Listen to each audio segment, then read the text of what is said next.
ಕೆಲಸಕ್ಕೆ ಬಾರದ ಮಾತುಗಳು, ಕೆಲಸಕ್ಕೆ ಬಾರದ ಜನಗಳಿಂದ ಆದಷ್ಟು ದೂರವಿದ್ರೆ ಮನಸ್ಸಿಗೆ ನೆಮ್ಮದಿ ತಾನಾಗಿಯೇ ಸಿಗುತ್ತೆ. ಅತಿಯಾದ ಒಳ್ಳೆಯತನ ಮೂರ್ಖತನದ ಪರಮಾವಧಿ. ಸಾಗುತ್ತಿದೆ ಜೀವನ, ಯಾರಿದ್ರೂ ಇಲ್ಲದಿದ್ರು ನಗಬೇಕು ಮನವೇ, ನೋವಿದ್ರು ನಲಿವಿದ್ರು. ಕಾಲ ಯಾವಾಗಲೂ ಒಂದೇ ಥರ ಇರಲ್ಲ. ನಿನ್ನನ್ನು ಅಳಿಸಿದವರು ಅಳುವ ಸಮಯ ಬಂದೇ ಬರುತ್ತೆ. ಸಹನೆಯಿಂದ ಕಾದು ನೋಡು. ಕಾರಣವಿಲ್ಲದೆಯೇ ಮರೆತವರಿಗೆ ನೆನಪಿಸಿಕೊಳ್ಳುವ ಪ್ರಯತ್ನ ಮಾಡಬಾರದು. ನೆಮ್ಮದಿಯ ಜೀವನಕ್ಕೆ ಕೆಲವರನ್ನು ಕ್ಷಮಿಸಿಬಿಡು, ಇನ್ನೂ ಕೆಲವರನ್ನು ಮರೆತು ಬಿಡು. ಕಟ್ಟಿದ ಮನೆ ಮುರಿದ್ರೆ ಮತ್ತೆ ಕಟ್ಟಬಹುದು, ನಂಬಿಕೆ ಅನ್ನೋ ಮನೆ ಮುರಿದ್ರೆ ಮತ್ತೆ ಕಟ್ಟಲು ಸಾಧ್ಯವಿಲ್ಲ.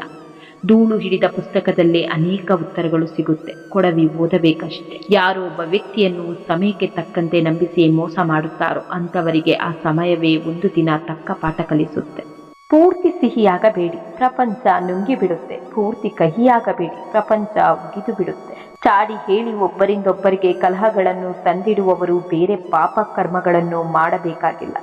ಎದ್ದು ನಿಂತು ಗಟ್ಟಿಯಾಗಿ ಮಾತನಾಡುವುದಷ್ಟೇ ತಾಕತ್ತಲ್ಲ, ಸುಮ್ಮನೆ ಕುಳಿತು ಮಾತುಗಳನ್ನು ಕೇಳಿಸಿಕೊಳ್ಳುವ ತಾಳ್ಮೆಯು ಒಂದು ತಾಕತ್ತೆ. ಸೋಲುಗಳಿಂದ ಯಾವತ್ತೂ ಕಂಗೆಡಬೇಡಿ, ಯಾಕೆಂದರೆ ಅತ್ಯಂತ ಯಶಸ್ವಿ ಎನಿಸಿರುವ ಗಣಿತ ಆರಂಭವಾಗುವುದು ಶೂನ್ಯದಿಂದಲೇ. ಕಾಲಚಕ್ರದ ಮುಂದೆ ಎಲ್ಲರೂ ಒಂದೇ. ನೋಯಿಸಿದವರಾಗಲಿ, ಪ್ರೀತಿಸಿದವರಾಗಲಿ, ಬೈದವರಾಗಲಿ, ಬಯಸಿಕೊಂಡವರಾಗಲಿ, ತೆಗಳಿದವರಾಗಲಿ, ಹೊಗಳಿದವರಾಗಲಿ, ಮೇಲಿದ್ದವರು ಕೆಳಗಿಳಿಯಲೇಬೇಕು. ಅನೇಕ ಬಾರಿ ನಿಮ್ಮ ಮುಖಕ್ಕೆ ಮಸಿ ಬಳಿಯಬೇಕೆಂದು ಬಂದವರು ತಾವೇ ಮಸಿ ಕುಡಿಕೆಯಲ್ಲಿ ಬಿದ್ದು ಬಿಟ್ಟಿರುತ್ತಾರೆ. ಇತರರು ಹಾಕಿರುವ ಅಂಗಿಯ ಬಗ್ಗೆಯೇ ಮಾತನಾಡುತ್ತಾ ತಾವು ಬೆತ್ತಲಾಗಿರುವುದನ್ನೇ ಮರೆತು ಬಿಡುತ್ತಾರೆ ಕೆಲವರು. ಯಾರಾದರೂ ನಿಮ್ಮ ಅರ್ಹತೆಯ ಬಗ್ಗೆ ಸಂದೇಹ ಪಟ್ಟರೆ ಬೇಸರ ಪಡಬೇಡಿ, ಯಾಕೆಂದರೆ ಜನ ಚಿನ್ನದ ಪರಿಶುದ್ಧತೆಯ ಬಗ್ಗೆ ಸಂದೇಹಿಸುತ್ತಾರೆ ಹೊರತು ಕಬ್ಬಿಣದಲ್ಲ. ಒಬ್ಬ ವ್ಯಕ್ತಿಯ ಬಗ್ಗೆ ನಾವಾಡುವ ಮಾತು ಅವನ ವ್ಯಕ್ತಿತ್ವವನ್ನು ಬಯಲು ಮಾಡುವುದಕ್ಕಿಂತ ಹೆಚ್ಚಾಗಿ ನಮ್ಮ ವ್ಯಕ್ತಿತ್ವವನ್ನೇ ತೆರೆದಿಡುತ್ತೆ. ಕಾರಕ್ಕೂ ಅಹಂಕಾರಕ್ಕೂ ತುಂಬ ವ್ಯತ್ಯಾಸವೇನಿಲ್ಲ. ಕಾರಕ್ಕೆ ನಾವೇ ನೀರು ಕುಡಿತೀವಿ, ಅಹಂಕಾರಕ್ಕೆ ಜೀವನವೇ ನೀರು ಕುಡಿಸುತ್ತೆ. ಒಬ್ಬ ಒಳ್ಳೆಯ ವ್ಯಕ್ತಿಗೆ ಮೋಸ ಮಾಡುವುದು ಎಂದರೆ ಕೈಯಲ್ಲಿರುವ ವಜ್ರವನ್ನು ಎಸೆದು ಕಲ್ಲನ್ನು ಎತ್ತಿಕೊಂಡಂತೆ. ಗಿಡ ಯಾವತ್ತೂ ಉದುರಿ ಹೋದ ಎಲೆ ಹೂಗಳ ಬಗ್ಗೆ ಯೋಚಿಸುವುದಿಲ್ಲ. ಹೊಸ ಹೂವಿನ ಸೃಷ್ಟಿಯೇ ಅದರ ಧ್ಯಾನ. ಕಳೆದು ಹೋದುದಕ್ಕೆ ಚಿಂತೆ ಬೇಡ, ಹೊಸದನ್ನು ಸೃಷ್ಟಿಸುವ ಉತ್ಸಾಹವಿರಲಿ. ಬದುಕಿನಲ್ಲಿ 95% ಸಮಸ್ಯೆಗಳು ಸೃಷ್ಟಿಯಾಗುವುದು ನಮ್ಮ ಮಾತಿನ ಧ್ವನಿಯಿಂದ. ಏನು ಹೇಳುತ್ತೇವೆ ಎನ್ನುವುದಕ್ಕಿಂತ ಹೇಗೆ ಹೇಳುತ್ತೇವೆ ಎನ್ನುವುದೇ ಮುಖ್ಯ. ಧ್ವನಿ ಬದಲಾದರೆ ಬದುಕೇ ಬದಲಾದೀತು. ಕಾರ್ಮೋಡಗಳೇ ತುಂಬಿದ ಇನ್ನೊಬ್ಬರ ಬದುಕಿನಲ್ಲಿ ಕಾಮನ ಬಿಲ್ಲು ಸೃಷ್ಟಿಸಲು ಸಾಧ್ಯವಾದರೆ ಅದುವೇ ಬದುಕಿನ ನಿಜವಾದ ಸಾರ್ಥಕತೆ. ಎಷ್ಟೇ ಸಂಪತ್ತುಗಳಿರಲಿ, ನಾವು ಸಮೀಪ ಬಂದಾಗ ನಮಗೆ ದೇವರು ಕೊಟ್ಟಿರುವುದು ಎರಡೇ ಆಯ್ಕೆ: ಕೊಟ್ಟು ಹೋಗುವುದು ಅಥವಾ ಬಿಟ್ಟು ಹೋಗುವುದು. ನಮ್ಮ ಜೊತೆ ಕೊಂಡೊಯ್ಯುವ ಅವಕಾಶವನ್ನೇ ದೇವರು ಕಲ್ಪಿಸಿಲ್ಲ, ಮತ್ತೇಕೆ ಈ ಮೋಹ? ಒಬ್ಬ ವ್ಯಕ್ತಿಯ ಬಗ್ಗೆ ನಾವಾಡುವ ಮಾತು ಅವನ ವ್ಯಕ್ತಿತ್ವವನ್ನು ಬಯಲು ಮಾಡುವುದಕ್ಕಿಂತ ಹೆಚ್ಚಾಗಿ ನಮ್ಮ ವ್ಯಕ್ತಿತ್ವವನ್ನು ತೆರೆದಿಡುತ್ತೆ. ನೊಣ ಜೇನು ನೊಣ ಒಂದೇ ಜಾತಿಯವು, ಆದರೆ ಜೇನುನೊಣ ಜೇನು ಹುಡುಕಿದ್ರೆ ನೊಣ ಕೊಳಕು ಹುಡುಕುತ್ತೆ. ಅವರವರ ಯೋಗ್ಯತೆಗೆ ತಕ್ಕಂತೆ ಅವರವರ ವರ್ತನೆ. ಪ್ರೀತಿ ಮಮತೆಗಾಗಿ ಯಾರನ್ನು ಹಿಂಬಾಲಿಸಬೇಡಿ. ಎಲ್ಲರೂ ನಿಮಗೆ ಆದ್ಯತೆ ಕೊಡಬೇಕೆಂದು ಬಯಸಬೇಡಿ. ಇವ್ಯಾವುವು ನಿಮಗೆ ಸಹಜವಾಗಿ ದಕ್ಕದಿದ್ರೆ ಇದನ್ನು ಪಡೆದು ಪ್ರಯೋಜನವಿಲ್ಲ. ತೊಂದರೆಗಳಿಗೆ 2 ಕಾರಣವಂತೆ: ಒಂದು ಕೆಟ್ಟವರ ಮೇಲೆ ನಂಬಿಕೆ ಇಡೋದು, ಇನ್ನೊಂದು ಒಳ್ಳೆಯವರ ಮೇಲೆ ಸಂಶಯ ಪಡೋದು. ಮುಖ ಮಾತ್ರ ಸ್ವಚ್ಛವಾಗಿ ಇಟ್ಕೊಂಡ್ರೆ ಸಾಲದು, ಒಳಗಡೆ ಇರುವ ಮನಸ್ಸು ಕೂಡ ಸ್ವಚ್ಛವಾಗಿರಬೇಕು.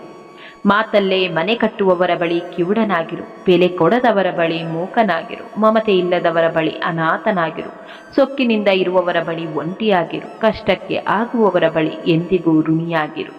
ಸುಳ್ಳು ಹೇಳುವವರಿಗೆ, ಮೋಸ ಮಾಡುವವರಿಗೆ, ನಂಬಿಕೆ ದ್ರೋಹಿಗಳಿಗೆ ಜನ ಬಹಳ ಬೇಗ ಹತ್ತಿರವಾಗಿ ಬಿಡ್ತಾರೆ. ಅದೇ ಸತ್ಯ ಹೇಳುವವರನ್ನು ನಿಷ್ಠೂರವಾಗಿ ಕಾಣ್ತಾರೆ. ಅವಮಾನಿಸಿದವರೊಡನೆ ಜಗಳ ಮಾಡುವ ಬದಲು ಅವರೆದುರು ಬೆಳೆದು ಬದುಕುವುದೇ ನಾವು ನೀಡುವ ಉತ್ತಮ ಉತ್ತರವಾಗಬೇಕು.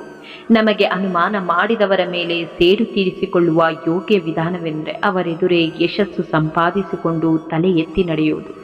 ನಮ್ಮನ್ನು ಯಾರು ಗೌರವಿಸೋದಿಲ್ಲ ಎಂದು ನೋವು ಪಡಬೇಡ. ಬಟ್ಟೆಗಳ ಅಂಗಡಿಯಲ್ಲಿ ಒಬ್ಬರಿಗೆ ಇಷ್ಟವಾಗದೆ ಬಿಟ್ಟು ಹೋದ ಬಟ್ಟೆಗಳು ಮತ್ತೊಬ್ಬರಿಗೆ ಬಹಳ ಇಷ್ಟವಾಗುತ್ತೆ. ಜೀವನ ಕೂಡ ಇಷ್ಟೇ. ಹೊಟ್ಟೆಯಲ್ಲಿ ಹೋದ ವಿಷ ಒಬ್ಬನನ್ನು ಹಾಳು ಮಾಡುವುದು, ಕಿವಿಯಲ್ಲಿ ಹೋದ ವಿಷ ಬಹಳಷ್ಟು ಸಂಬಂಧಗಳನ್ನು ಹಾಳು ಮಾಡುವುದು. ಪರಿಚಯ ಇಲ್ಲದ ವ್ಯಕ್ತಿಗಳನ್ನು ನೋಡಿದಾಗ ಮಾತ್ರ ನಾಯಿಗಳು ಹೆಚ್ಚು ಹೆಚ್ಚು ಹೊಗಳುತ್ತೆ. ಹಾಗೆಯೇ ನಮ್ಮ ಬಗ್ಗೆ ಪೂರ್ತಿ ತಿಳಿಯದಿರುವವರೇ ಜಾಸ್ತಿ ತೆಗಳುವುದು, ಅದರ ಬಗ್ಗೆ ತಲೆ ಕೆಡಿಸಿಕೊಳ್ಳದಿರುವುದು ಜಾಣರ ಲಕ್ಷಣ. ನಾಯಿ ಬೊಗಳಿದ್ರೆ ದೇವಲೋಕ ಹಾಳಾಗಿದೆ. ಸುಣ್ಣದ ನೀರು ಕೂಡ ಹಾಲಿನಂತೆ ಕಾಣುತ್ತೆ, ಆದರೆ ಗುಣ ಬೇರೆ. ಹಾಗೆಯೇ ಕೆಲವರು ನಮ್ಮವರಂತೆ ಕಂಡ್ರು ಅವರ ಒಳಗಿನ ರೂಪ ಬೇರೆಯೇ ಆಗಿರುತ್ತೆ. ಸ್ವಂತದ್ದು ಅನ್ನೋದು ಏನಿದೆ ಹೇಳಿ? ಬೆಳೆದ ಅನ್ನಕ್ಕೆ ಬಳಸಿದ ನೀರು ನನ್ನದಲ್ಲ, ಗಾಳಿ ನನ್ನದಲ್ಲ, ಫಲವತ್ತಾದ ಮಣ್ಣು ಬೆಳಕು ನನ್ನದಲ್ಲ. ಮತ್ತೆ ಮಮಕಾರ ಅಹಂಕಾರಗಳೇಕೆ? ಬದ್ಧ ವೈರಿಗಳನ್ನು ನಂಬಬಹುದು, ಆದರೆ ನಮ್ಮೆದುರಿಗೆ ನಮ್ಮಂತೆ ನಟಿಸುವ ಹಿತಶತ್ರುಗಳನ್ನಲ್ಲ. ಹುಡುಕಿದ್ರೆ ಪ್ರತಿ ಮನೆಯಲ್ಲೂ ಒಂದು ಕತೆ ಸಿಗುತ್ತೆ. ನಿಮ್ಮ ಮನೆಯು ಹೊರತಲ್ಲ, ಅದಕ್ಕೆ ಬೇರೆಯವರ ಮನೆಯ ಕಥೆ ಕೇಳುವುದನ್ನು ನಿಲ್ಲಿಸಿ. ನಮ್ಮಿಂದಲೇ ಈಜು ಕಲಿತ ಕೆಲವರು ನಮ್ಮನ್ನೇ ಮುಳುಗಿಸಲು ಕಾಯುತ್ತಿರುತ್ತಾರೆ. ಸೋಲು, ಒಂಟಿತನ ಈ ಎರಡು ಜೀವನದಲ್ಲಿ ಬಹಳ ಪಾಠಗಳನ್ನು ಕಲಿಸುತ್ತೆ. ಒಂದು ಯಾವ ತರಹ ಗೆಲ್ಲಬೇಕು ಎಂದು ಕಲಿಸಿದ್ರೆ, ಮತ್ತೊಂದು ಜೀವನದಲ್ಲಿ ಯಾರನ್ನು ನಂಬಬೇಕು, ಹೇಗೆ ಜೀವನ ಮಾಡಬೇಕು ಎಂದು ಕಲಿಸುತ್ತೆ. ಇನ್ನೊಬ್ಬರ ತುಳಿತಕ್ಕೆ ಸಿಗದೆ ಆಡಿಕೊಳ್ಳುವವರ ಬಾಯಿಗೆ ತುತ್ತಾಗದೆ ಯಾರೂ ಬೆಳೆದಿಲ್ಲ. ಮನುಷ್ಯ ಒಳ್ಳೆಯವನಾಗಿದ್ರೂ ಮಾತನಾಡ್ತಾರೆ, ಕೆಟ್ಟವನಾಗಿದ್ರೂ ಮಾತನಾಡ್ತಾರೆ. ಎಲ್ಲರೂ ಒಳ್ಳೆಯವರಾಗಲು ಸಾಧ್ಯವಿಲ್ಲ, ಹಾಗೆಯೇ ಎಲ್ಲರಿಗೂ ಕೆಟ್ಟವರಾಗೋದಿಲ್ಲ. ಜೀವನದಲ್ಲಿ ನೀನು ಗೆದ್ರೆ ನೀನು ಯಾರು ಅಂತ ಎಲ್ಲರಿಗೂ ಗೊತ್ತಾಗುತ್ತೆ. ಜೀವನದಲ್ಲಿ ನೀನು ಸೋತ್ರೆ ನಿನ್ನವರು ಯಾರು ಅಂತ ನಿನಗೆ ಗೊತ್ತಾಗುತ್ತೆ. ಈ ಜಗತ್ತಿನಲ್ಲಿ ವಾಸ್ತವಕ್ಕೆ ಹೊಂದಿಕೊಂಡವರಿಗಿಂತ ಒತ್ತಾಯಕ್ಕೆ ಹೊಂದಿಕೊಂಡವರೇ ಹೆಚ್ಚು.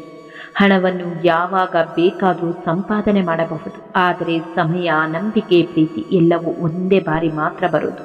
ಯಾವಾಗ ನಿಮ್ಮ ಉದ್ದೇಶಗಳು ಶುದ್ಧವಾಗಿರುತ್ತೋ ಅಂದು ನೀವು ಯಾರನ್ನೂ ಕಳೆದುಕೊಳ್ಳುವುದಿಲ್ಲ, ಬದಲಾಗಿ ಅವರೇ ನಿಮ್ಮನ್ನು ಕಳೆದುಕೊಳ್ಳುತ್ತಾರೆ.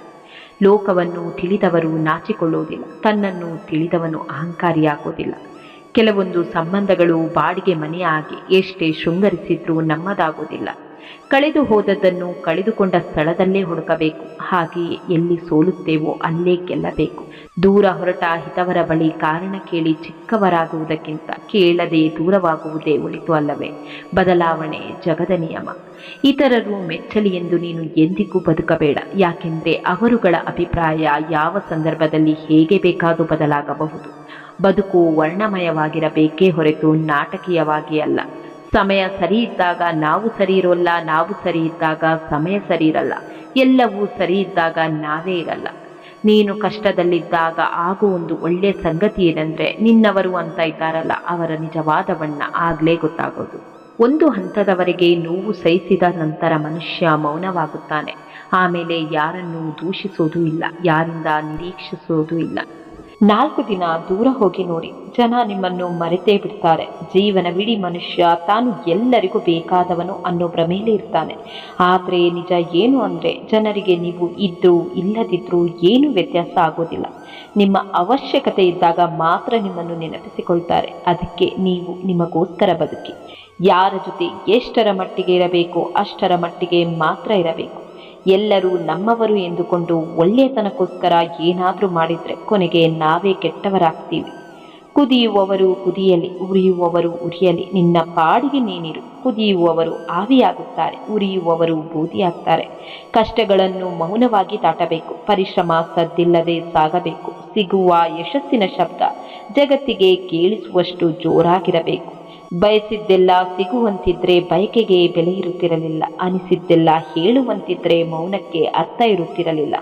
ತಪ್ಪುಗಳೇ ಆಗದಿದ್ರೆ ಹೊಸ ಪ್ರಯತ್ನ ಪಡುತ್ತಿರಲಿಲ್ಲ. ಕಣ್ಣೀರೇ ಬರದಿದ್ರೆ ನಗುವಿನ ಆನಂದ ತಿಳಿಯುತ್ತಿರಲಿಲ್ಲ. ಕಷ್ಟಗಳು ಎದುರಾಗದಿದ್ರೆ ಜೀವನದ ಮೌಲ್ಯ ಗೊತ್ತಾಗುತ್ತಿರಲಿಲ್ಲ.